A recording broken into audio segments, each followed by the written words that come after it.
WCLN 1170 Radio and Cable Channel 16 are pleased to present We Should Know, hosted by J.W. Simmons, an upbeat, informative look at people, places, and issues facing our community. This education-based analysis of issues will remain positive and informative as we consider closely what we should know. Ladies and gentlemen, welcome back. We Should Know is on the air 2:30 each and every Tuesday on WCLN Radio 1170 Oldies out of Clinton and Star Communications Channel 16. We're simulcast. There's also a summation of this show each and every week in the Sampson Weekly newspaper. Particularly want you to be informed up front today. I usually don't do this, but I want to ask you if you would call a friend, somebody dial in, set your TV on record. This is a very important program today. We've got two guests with us, Courtney Boyette, and we've got Eileen Jackson with us. Ladies, I want to thank both of you for being here. I want to start with just kind of an observation that this is National Alcohol Addiction Recovery Month, recognized by proclamation of Governor McCrory. There's a number of whereases on there I want to speak to. Eileen, I want to take a bit of a second because a lot of folks might not know your face. They know this young lady sitting beside of you because she's been on a couple of times with us. But I want to start with you. You attend Sampson Community College. You've been nominated as an ambassador at Sampson Community College, Phi Theta Kappa Honor Society. You're an advocate for and on the Sampson County Substance Abuse Coalition Committee. Yes, sir. And one of the things I thought was interesting with you is that you have been nominated as a co-leader for the local chapter of Celebrate Recovery, located right here in Clinton, North Carolina. Now, Celebrate Recovery is a huge national effort to bring awareness and understanding. Courtney, a lot of folks know you. I'm going to kind of do a quick introduction here. Barton College, ECU grad, community relations specialist with East Point, and may I say publicly doing an outstanding job with that. You cover Lenoir and Sampson County. You've worked as a care coordinator. You're very aware of a lot of these issues that we're going to be talking about today. A number of programs you've brought right here in this local community to folks to make them aware of that. And of course, you've worked at human services in the behavioral health, mental health field since the 2000. And that's, 2000 doesn't seem like that long for me, Eileen, but it's really been quite a little bit over a decade ago, yes. Decade and a half. Mm-hmm. So time flies. So listen, what I want to talk about today, and let me open with this. In the proclamation from Governor McCrory for September 2016, in one of the whereases, he says, whereas more than 700,000 people in North Carolina are estimated to be affected by these kinds of addictive issues, and we're talking about substance abuse and alcohol. He says, therefore, I, Pat McCrory, Governor of North Carolina, do hereby proclaim September 2016 as Alcohol and Drug Addiction Recovery Month in North Carolina, and do commend its observance to all citizens. So the governor is saying, I want everybody to be aware of this. I want everybody to be aware of why we're doing this. Courtney, let me open with you. Why should we be aware of that? Why should we be aware and sensitive to alcohol addiction and recovery? Well, addiction affects everyone. Anybody you talk to knows a friend, a family member, somebody out there that's been impacted by addiction. And addiction doesn't just affect that individual, it's the whole family unit often that we see. So we have to support the individuals that are in active addiction and recovery in addition to the family and the supports that are around them. So we stay very busy with lots of calls, lots of programs, different things to try to reach and raise awareness to addiction and the impact in society. You know, Eileen, when I think about what Courtney was just saying, I think about that number, 700 or so thousand people, and if you do the multipliers and include family into that, it easily gets into millions or more people, because you could easily say it impacts family, it impacts communities, it impacts jails, it impacts all of those kinds of things. Where you are now at Sampson Community College, you've had an interesting journey getting there. Yes, sir, I have. Mm-hmm. What do we need to know from the world that you have walked in and where you have been? That it's possible that addiction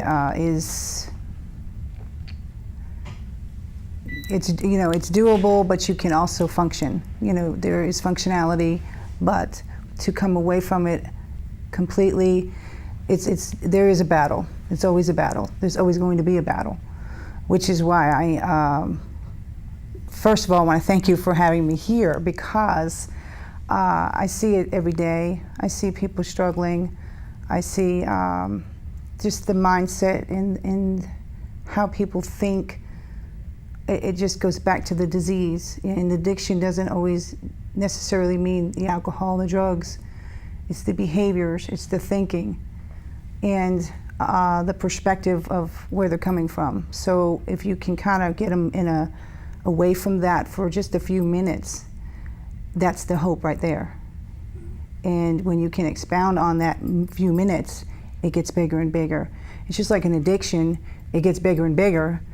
Recovery can get bigger and bigger. You have to practice it. It's a everyday walk. It's an everyday, do it on purpose, not going to use, not going to think this way type of way.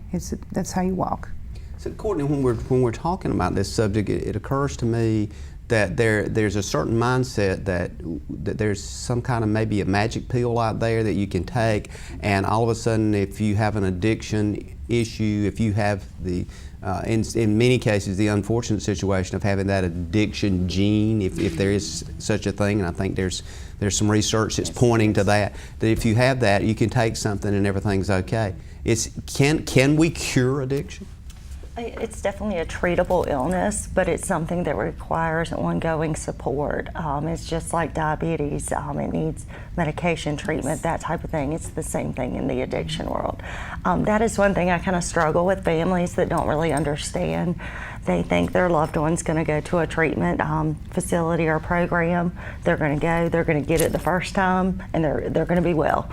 And so that's not normally the way it happens. I mean, sometimes people try multiple times before they actually get into the recovery process, but we have to support them that entire time. And a lot of times people just need somebody to believe in them and that they can do better and that there is hope out there for them to recover. So Eileen, I'll ask you this question, moving from what Courtney just said. That idea that you have something that you will carry with you for the rest of your life.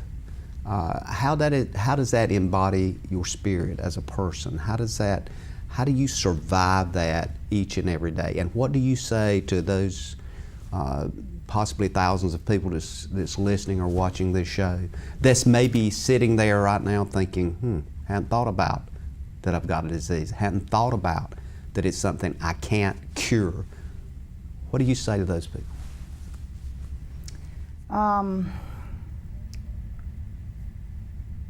That there's hope. You have to reach out for it. You have to have a want that says, I'm either going to live or I'm going to die. And you have to choose to want to live. There's no other choice. There was no other choice for me in that matter. I had to choose either to live or to die. What's it going to be? Now with death, it is what it is. Addiction will bring you down to that. But to live, there's just so much more to life. The decision to purposely commit, you have to have a commitment to yourself. And it's not easy. And you have to practice support. You have to practice your recovery every single day, sometimes every moment, until it gets better. It does get better. But it's a practice. You have to do it. You can't just be complacent about it. It doesn't do it itself. You have to do it because addiction is very alive. It is so alive, and it's a beast, and it will overtake you. So if you don't work it, your recovery, your therapy, or whatever it is that you're coming away from in an addictive manner, if you don't work your recovery, if you don't work it, you're gonna succumb to it. There's no other way. There's just no other way. So if you want to live, you've got to work your life. You have to be perseverant about it. So one of the things that strikes me is two words tend to always float forward in a lot of literature that you read, and one of those is stigma, and the other is triggers. And stigma, Courtney, I know East Point and you and your education programs do a lot to try to remove this idea of a stigma that once an addict, always an addict. In your, I guess, overview of a couple of counties and even your past experience, how are we doing with that, removing that stigma? I think it's an ongoing battle. I think, we are raising awareness. I think shows like this, raise awareness to let people know that it's okay to speak out about addiction and recovery. But people have this image of what someone with an addiction looks like. They think it's that family or that type of person or that kind of thing. And addiction really affects everyone. I was actually in a meeting this morning, and I had to go into a substance abuse provider, their lobby, and to look around, everybody looks just like you and I, all of us. I mean, you can't just look at somebody and tell whether or not they're having an addiction or issues. And so we just really have to, I think, just raise awareness and just continue showing people that it's people just like you and I. The governor's proclamation, and of course this is a national recovery event during September that we've talked about, does that help folks better understand and maybe remove that stigma? And when we use the word stigma, it's somewhat of a thing that when you hear that word you think, well, people has typed me to be a certain way and I can only do that. Well, I love Recovery Month for so many different reasons, but one thing we see when people come in for treatment and have addictions, that they don't know how to have fun without alcohol and drugs. That's kind of their whole life. And so we do have to kind of teach them to have fun again, to go back to hobbies they used to have that they let go of because of their addiction. But we get to do a lot of fun activities, and nobody's drunk, nobody's high. We're having a good time and just raising awareness out there. We're going to take a break. We'll be back in a moment. Stay with us, stay tuned, call a friend. We'll be right back. You're out for an evening on the town. Finally a chance to relax and forget that you left your front door completely unlocked. Fortunately, you just installed a security system from Star Communications. With just your cell phone, you can check on your house, lock it down, light it up, and get back to relaxing. You forgot to put Buster in his crate. Unfortunately, we can't help with that. Security and automation from Star Communications. Call today to find out more. Welcome back, ladies and gentlemen. We Should Know is on the air. Quick break.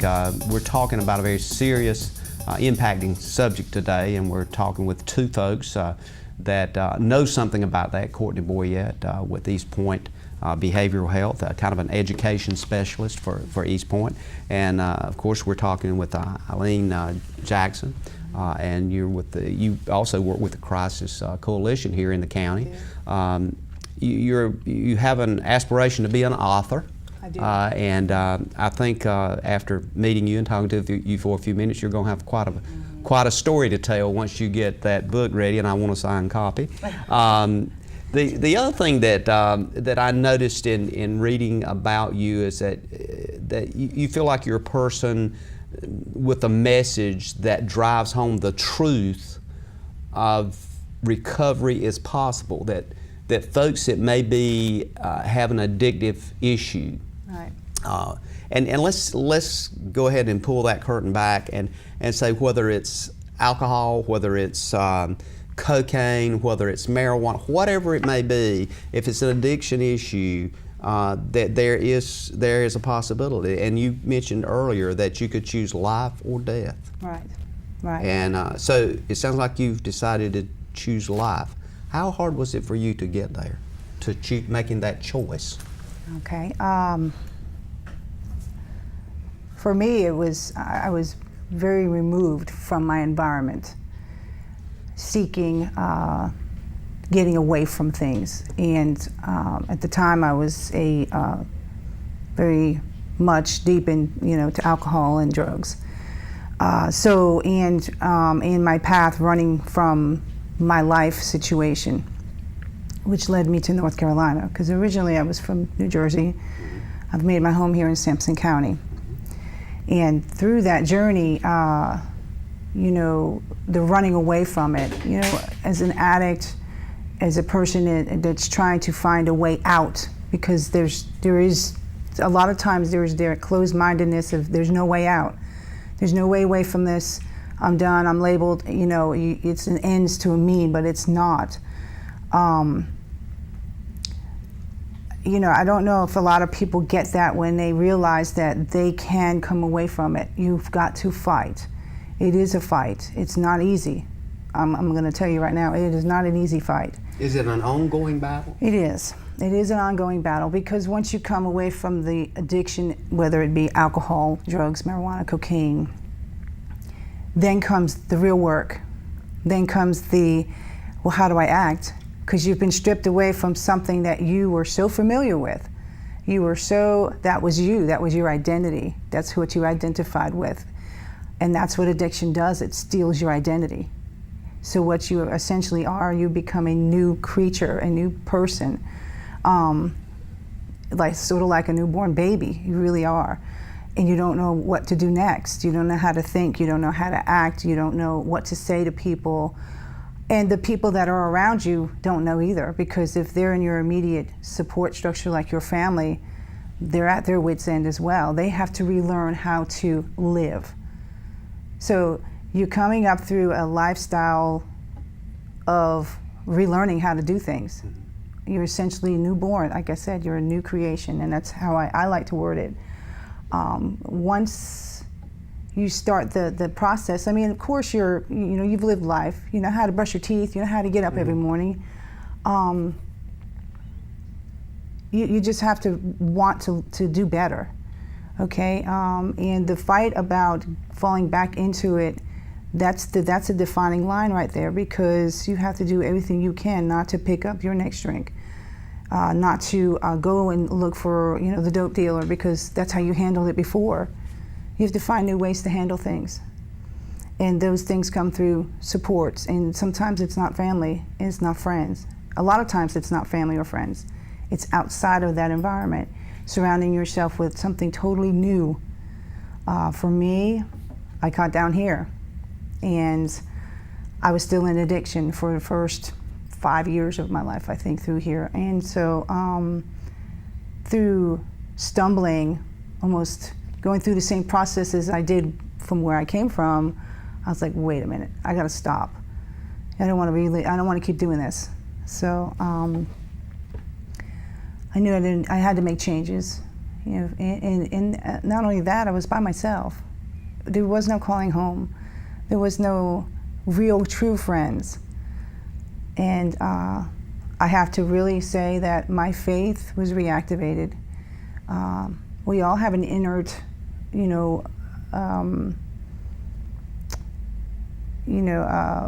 place where we have something we believe in. For me, it was the Lord. It was God. Okay. And so in searching for truth, in searching for ways to live, in searching for who I am, because I had no idea who I was, that's when that came about. And, I found salvation. I started going back to church. I started surrounding myself with better and staying there, which is so important, because through that, you start becoming the unaddicted, okay? You start being stronger with not falling back into addiction, with not falling into lifestyles. The past will come back to try to bite you. It will. I've had that happen many times. I've had it thrown back in my face where you think you just sweep it under the rug. How hard is it when you have those, and we talked about it, going off to our first break, those triggers. I'm told in the literature, and I've heard others say, that oftentimes the triggers are so hard that you have to literally, it's almost like you're fighting that battle all over again. And I've even had people that had an addiction to, and I'll put this out there because this is something everybody was totally familiar with was nicotine with cigarette smoking, and I've had folks to tell me that have not smoked a cigarette in 20 years to say they can smell the smoke of a cigarette and have an unbelievable craving to get a cigarette. Is that true with mostly all addictions, or at least in your situation? It can be, because that's the power of addiction. It had been at least 10 years that I had picked up a drink. I went home on a visit to my parents and started taking care of myself at this point. And we were walking, and alongside of the road there was an empty bottle of vodka.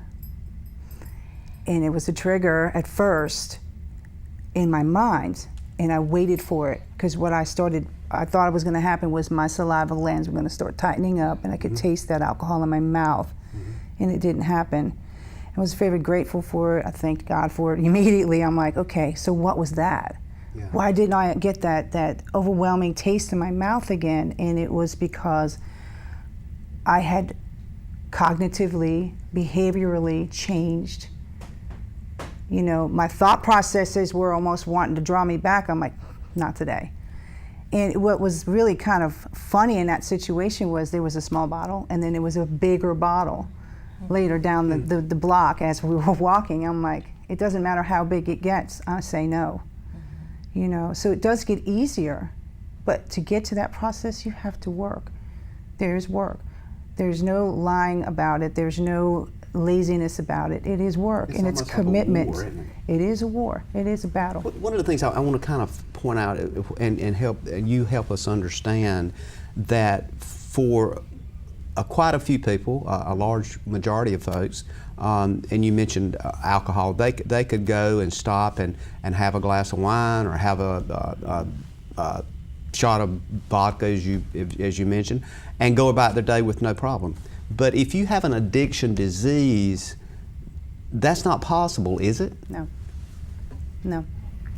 You can tell yourself it is, you know, but eventually addiction's going to take over.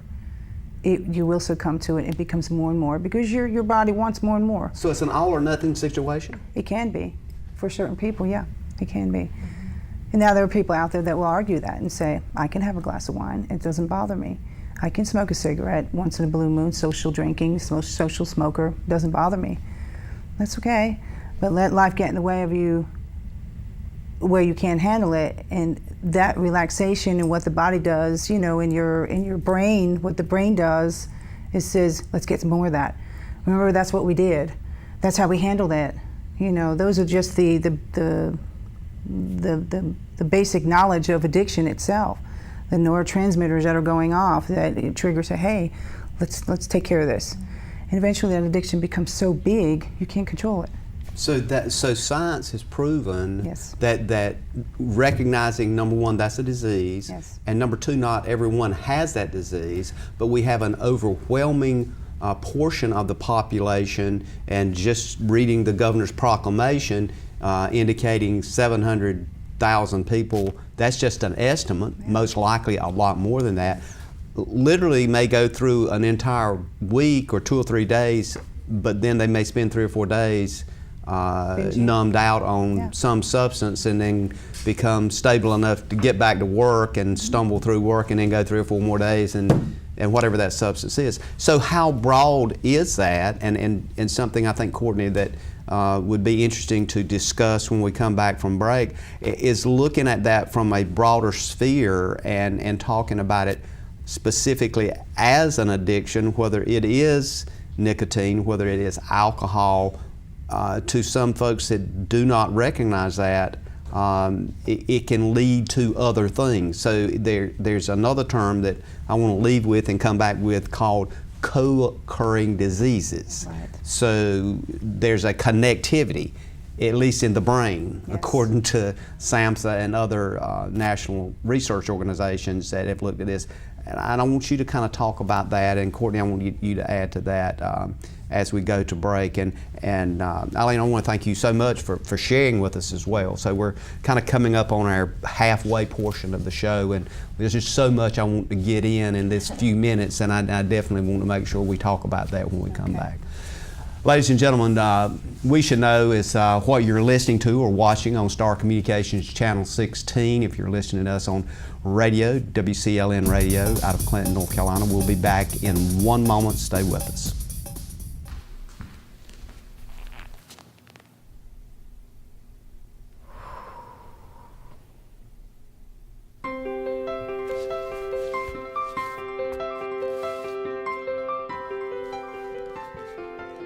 Whether it's video, voice, internet, or cellular, Star Communications connects you to the things you love. It's what we do and have done for over 50 years. Star Communications, your local technology company. Ladies and gentlemen, welcome back. Thank you for being with us today. Thank all those folks that mention us each and every week. Robert Stroud, Boogie Shoes Radio Network. Robert, thank you for mentioning our show. Of course, the morning show with the old man Nolan Z and Grandpa. We thank you for letting folks know what's happening early in the morning. Tommy the Fly in the afternoon. Of course, Nicole with the Country Store. We thank all of those folks at the radio station for reminding people, and also those people that send us emails on weshouldknowedu@gmail.com, weshouldknowedu@gmail.com. We're talking about substance abuse, addictive issues. We're talking with Courtney Boyette, coordinator and a training specialist, educator with East Point Behavioral Health, and we're talking with Eileen Jackson, student at Sam's Community College, rising star out there, it sounds like. And it also sounds to me, as we're talking about this, you have walked the path, so you have a level of expertise that a lot of people don't have, and we're, I guess, Courtney, what we're trying to do is glean as much as we can. As we went off air, a couple of things mentioned. One of those, when we were off air, that we wanted to kind of come back to a little bit, is a little more information on these things that you refer to as triggers, and also these co-occurring kinds of diseases, how one relates to the other, how certain things trigger something else. So when you think about triggers, give us a sense of that. You gave us some commentary about when you went back home and you saw the empty bottle of vodka. Yes. Talk about those triggers, and Courtney, I want you to fill in on that too. Sure. Well, I was hoping maybe you could share some examples, but triggers don't always have to be tangible things that you see or can hold. They can be emotions. It can be anger. It can be sadness, grief. It can be trauma. It can be different things like that. Stress, yeah. So I don't know if you have any examples that maybe you could share. Is stress a way out? I mean, that's a good point, because you think about people get very kind of stressed or angst. Do they sometimes, is that trigger stronger than saying, okay, here's your way out. You don't have to worry about the stress anymore, because if you take this enough, whatever that substance is, you can numb out. Is that a trigger? It could be. Stress for me personally, I can really only speak from my experience on this one, is it's not so much a trigger for the substance itself anymore, although every once in a while I'll get that sense of wanting a cigarette. But, you know, and the thing of it is that's the part of addiction that really sneaks up on you. There is no way of putting your finger on that trigger. It just comes. Because when you're looking at a person who's, you don't even know is an addict, you don't know what's going to trigger them. That person, it's an internal thing. It's a cognitive thing that in their mind, that's what they're thinking, but the person outside of them has no idea what's going on the inside. They can't. There's no way, because we're not God. Yeah. We can't understand what people are going through, and that's why I'm here, so that I can talk about how certain things, emotional-wise, maybe even stress-wise, can trigger somebody. You won't even know it. He won't even know it. So the more we talk about it, the more we bring awareness to it, the more we say these things can upset somebody who you may or may not know is an addict. The addict themselves, part of the responsibility of recovery is to come out with it. You can't, it's a disease. You let people know, I can't have sugar, right, because you're diabetic. Absolutely. So what's wrong with saying, I can't have that? There's nothing wrong with that. And I want my fellow addicts or people in recovery to understand it's okay to say that, because it's your recovery. So I hear you saying that really, I'm hearing the message that that it's not a character flaw, that it is something that is a disease, so it's okay for people that have that disease to recognize it and own it, and for families to do that as well. Yes, yes, absolutely. You have to. Otherwise, addiction's going to kill you. Yeah. If you don't. You know, we can be quick to understand we are not perfect, yes, but the only way to do that is to talk about it. We have, and that's why I'm here. One of the main reasons why I'm here. I don't want people to be afraid or hide behind it anymore. It's not a walk of shame. It's a walk of help me. You know, this is a way of saying, okay, we need to help this person. You know, and like I said, it's a community thing. It's a way of bringing people together to say, you know, this person can't do this, so, or these people can't do this, whatever. I don't like to say these people because it categorizes them, but it's a community responsibility. I believe it is, to a certain degree. Well, you know, Courtney, we have events every year, cancer walks and other kinds of things for folks with cancer, and I'm probably going to get I'm probably going to get hit heavily on this, so I'm going to go ahead and put that out there because for folks that do not understand chronic relapsing brain disease, as i.e. an addictive disease, they'll say, how dare you compare that to someone that has cancer because they have, quote, no choice. And I'll ask this for both of your commentary. How do you explain to people, well, look, you had a choice. You made that choice. I'll start with you on that, Courtney. Well, she was. Because I know that's a question that people Sure. out there right now, I'm going to get hit on that. So. And we do hear that a lot. Yeah. Like people get angry and say, well, it's their choice to pick up and use. But I think a lot of what, from a treatment perspective, is we have to teach new coping skills. Yes. So when she's stressed or she's angry or she's upset about something, it might be that she used to drink or pick up a drug to deal with that. And that's where you have to come in and teach, well, what are you going to do next time you get upset? You get in a fight with your significant other. What are you going to do rather than picking up? It's having those alternatives that we really have to teach while in treatment and recovery, and then have that support system completely wrapped around that individual. Because sometimes family can be stressors. You know, they mean well, they love that person, but especially when people get in recovery, sometimes they're like walking on eggshells around them. They don't want to say or do the wrong thing to make them use again. And it's teaching the family and it's teaching the individual of how to live that new life like she was sharing. And that in itself is a trigger. Yeah. When family and friends feel like they got the tippy toe around you because you're an addict, that's sensitive. You know, and isolates that addict, and that's what addiction wants you to do anyway, become isolated again. So that the only way you handle it is to pick up. So what should families do?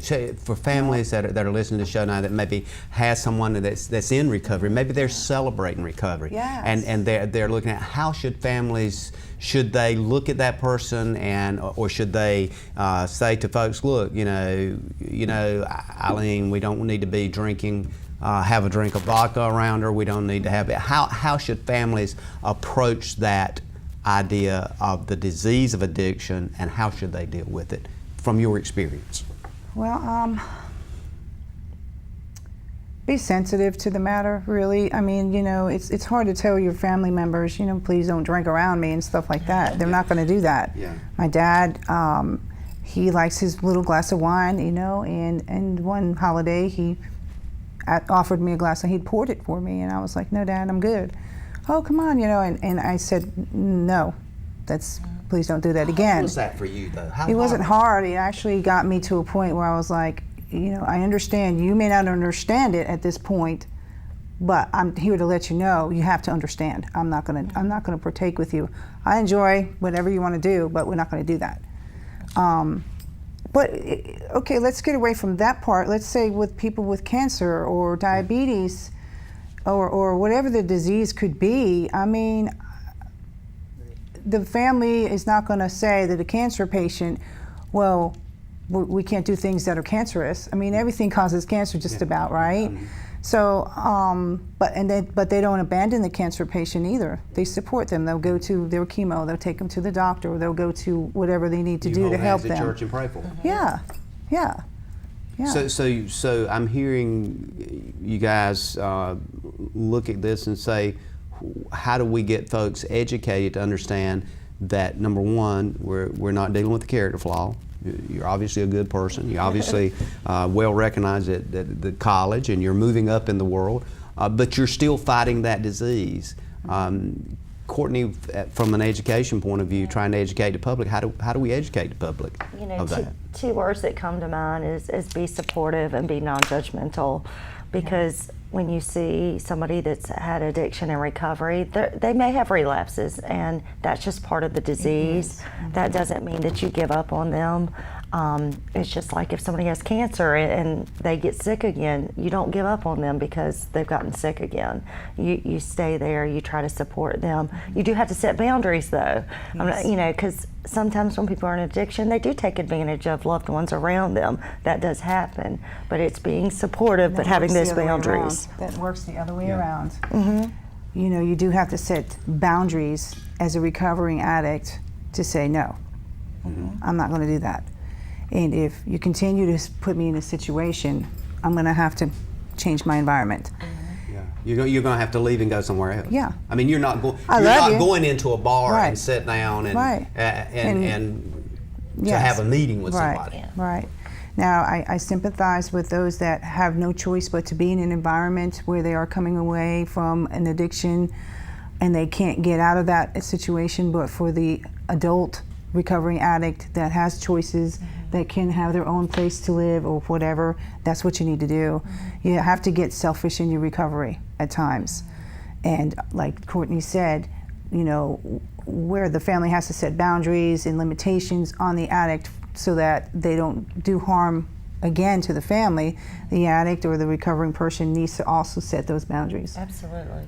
Yeah. And I think also, like from a treatment perspective, if we recognize somebody that's in treatment is in an environment that is not healthy for their recovery, there's other people using in the home, they have access, the drug dealer lives next door, that would be our responsibility to have those conversations and say, this might not be the best fit for you right now. What can we look at as an alternative, like a halfway house or recovery program that can get you some time into recovery?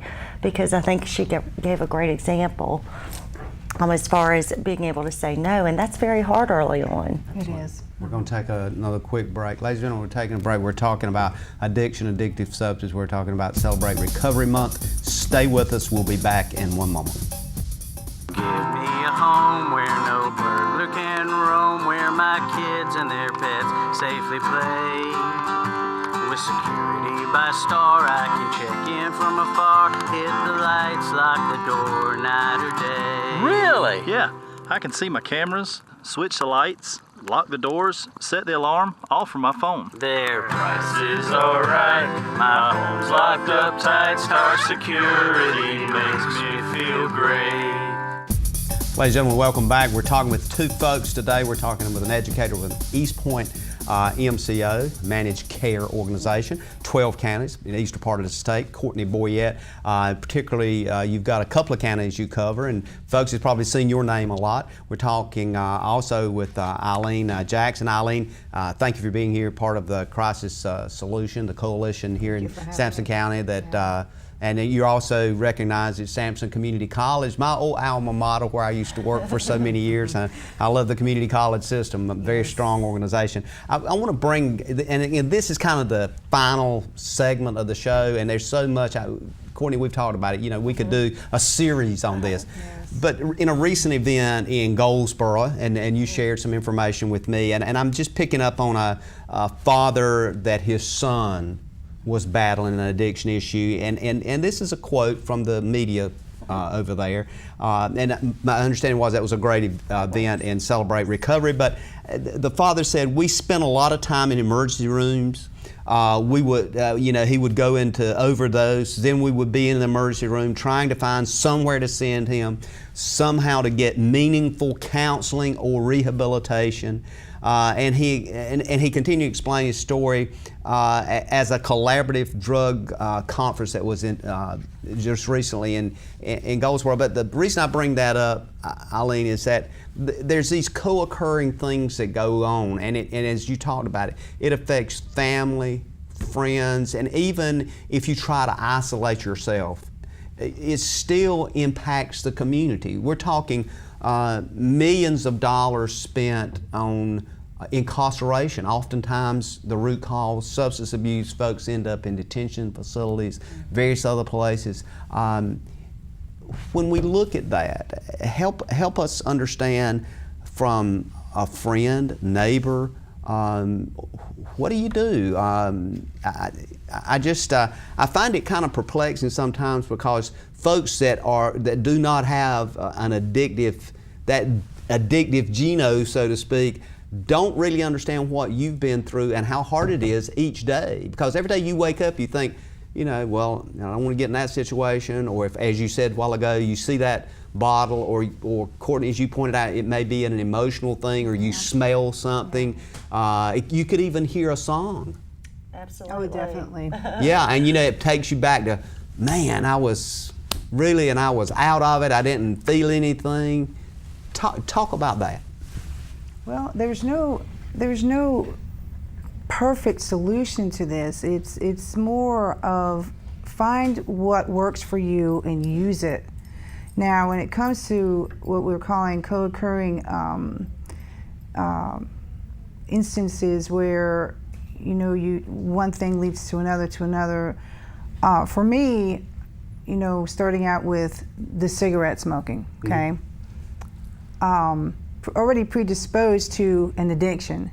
So what's smoking a joint, and then going from there to drinking some alcohol. And before you know it, it's just so exponentially big that you can't. It takes time to come away from that. Do you justify one with the other? Is it easier to justify it once you say you have the cigarette and then maybe you have the martini or whatever you're drinking or wine? Is it easier then to justify even harder drugs? It is. When you go from, say, for instance, drinking alcohol to smoking marijuana, okay, the stigma on marijuana is it's grown from the earth. How bad could it be? Yeah. But, unless you're using it responsibly, it's really bad. And that's the part that people don't get. If you're at it, you can't use it responsibly. You can't be responsible. You're not responsible. It's not possible. And that goes the same for a person that maybe could be addicted to opioids. Okay, if they've taken it and they've been, they use that, they know that that's what works for them, they're going to continue using it and maybe add to it. Like if they're coming off of pain pills, they'll go for the heroin because it's so much cheaper. That's how they handle it. It has the same effect on the brain and the same, result as the pain pill does. The textbooks say it. Like I said, there's no magic potion to it, really. It's just a matter of know what works for you and work it. You have to work it. Question, and again, only somebody that's where you've been and walked your path could even hope to address this. Oftentimes folks will look at, and Courtney, you and I have talked about this in times past, they'll look at someone and they'll say, well, if you truly love your family or if you truly love your children, you wouldn't do this or that or the other. Help our listeners and viewers understand the disease versus that kind of commentary that we're battling, because we just went to the opioid level, and we know that Wilmington is the #1 city as a result of a study that was recently done in opioid use, which was a result of prescription drugs. Help us understand why that would, at least may not be a valid observation. Well, with addiction, the power of condemnation is just what it is. It's so powerful. You already know what you've done. And so when people come up and say, well, if you loved me, you wouldn't do this, or why can't you stop? It's just really a matter of not being educated enough to understand what's going on inside that brain chemically. And so, I don't know. Well, how do you look at it from the sense of treatment? And Courtney, this is where I think you're right in the middle of the mix. Treatment is critical to this. So how do we look at that and follow up on what? Kind of what she was saying. I might yeah. kind of tap into that. I always use the saying, you know, what came first, the chicken or the egg? Yeah, absolutely. Was the depression there and they started coping by using alcohol or drugs? Or did the alcohol and drug use cause the depression? Sometimes you don't really know which way it is, and that's where it comes into the coping skills and the treatment. You have to treat both the depression and the drug addiction or alcohol addiction. So you really have to treat that whole person and everything that's going on with them. Well, when I first started with the program today, I know that I had said, once your addiction, the substance is gone, then starts the real work. You're moving layers upon layers upon layers to the point where, like you said, you become a newborn baby, you know, and you have to build on that. And I love what you're saying. I will never forget, a client told me this one time, and it really kind of just opened my eyes so much.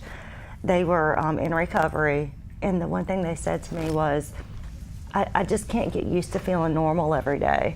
When you've been high maybe for years, and that's your normalcy, when all of a sudden you strip that all away, it's like, okay, I feel just like I'm supposed to, but that's a hard feeling to get used to for somebody that's in recovery. When you reflect back on your journey, and when you were at that moment, as Courtney just talked about being high, what now do you know that you were missing?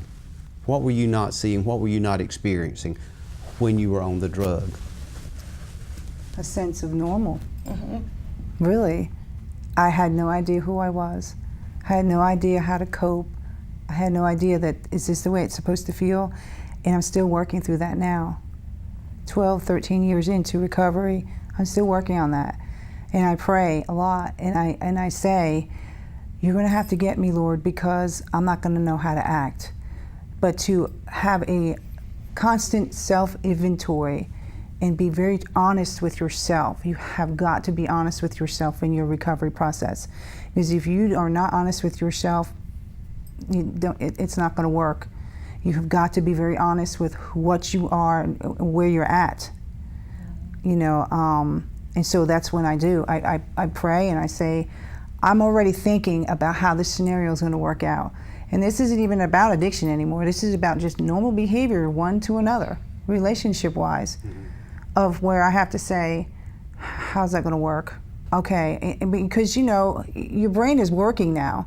So you start getting these ideas and think, yes, and you're rationally thinking what's going to come out of this. And that's when my faith comes in, because I don't know. I really depend on Him. I really do in that respect. So to kind of captivate, we just got a couple of minutes here. Can you take a person that has an addictive behavior and put them somewhere in a treatment facility for X number of months and rehabilitation, say, okay, now you're out, you've been rehabilitated, you don't have to worry about it anymore? I'm hearing you say that's not possible. Yeah, I mean, it's that you got to have a, Courtney, help us understand. Well, I tell families and supports, living inside of a treatment facility where you're kind of protected and you're in this structured environment is a lot easier than living in the real world. Same thing with being in church. You know, the pastor will say it all the time. You know, you might be in a safe environment here, but the real battle is when you go outside those doors. Absolutely. Absolutely. It's in the everyday. That's the battle. And oftentimes, I'm hearing you say that very well-meaning folks, you talked about your father with a glass of wine, very well-meaning folks that love you and care about you, oftentimes put you in a spin. They don't, you know, he understands, and he's respectful about it. But when I had to take control of that wheel, that one day I said, no, Dad, he hasn't done it since, of course. Not even that. Not even that. That's right. Which we just take for granted. I mean, you know, a glass of wine. I want to mention this number, Courtney. Sure. 1-800-913-6109. 1-800-913-6109. That is East Point Behavioral Health 24/7. 24/7. You can get help calling that number, and a real person will answer that phone. And I want to mention it again, 1-800-913-6109. For the television viewers, we'll put that at the bottom of the screen as well. And can I add one more thing? Yeah, quick comment, You very know, quick. as far as be 10 seconds. supportive, if that person has an appointment that you know and love, go with them to the appointment. Go They with need them. you. Sometimes walking through the door is the hardest thing. So That's be right. supportive and non-judgmental. Courtney Boyette, Eileen Jackson, thank you for your bravery. I look forward to your book. Anytime you want to come back, well, thank you for being our guest. Ladies and gentlemen, I want to thank you for being with us today. We look forward to seeing you again next week on the radio. And may God bless. Amen. Thank you for tuning in to this week's episode of We Should Know with host J.W. Simmons. If you have a question, comment, or suggestion regarding this or any episode, please send your emails to weshouldknowedu@gmail.com. And remember to tune in every Tuesday at 2:30 for another informative episode of We Should Know.